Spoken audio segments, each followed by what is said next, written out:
কিছুদিন পরেই তো ঈদ, আর এখন আমার মা বোনরা মার্কেটে গিয়ে বাজার করবে, শপিং করবে। কিছু সাংবাদিক যাবে, যারা হলুদ সাংবাদিক, গিয়ে জিজ্ঞাসা করবে আপনার বাজেট কত। আমার মা বোনেরা সরল মনে বলবে 20,000, 40,000, 1,20,000 এরকমভাবে বলবে। আর সেই ভিডিওগুলো দেখে আমরা নারীদেরকে ট্রল করা শুরু করি। স্বামী প্রবাসে অনেক কষ্ট করে আর বউরা বাড়িতে বিলাসিতা করে টাকা দিয়া।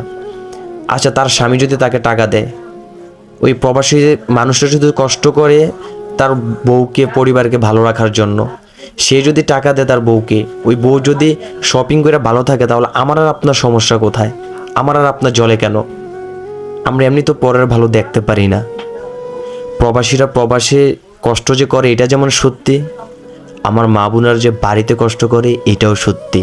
10টা মেয়ের থেকে 2টা মেয়ে খারাপ হইতে পারে, যে তারা স্বামী, ভাই কিংবা বাবার থেকে প্রেশার ক্রিয়েট করে তারপর টাকা আইনা বিলাসিতা করে। ওই দুজনের জন্য কি আপনারা 10জনকে খারাপ বলতে পারবেন? সে রাইট তো আপনাদের নাই, আমারও নাই। তাহলে আমরা কেন তাদেরকে নিয়ে ট্রল করি? মানুষ যদি ভালো থাকে তাদেরকে ভালো থাকতে দেন। ধন্যবাদ।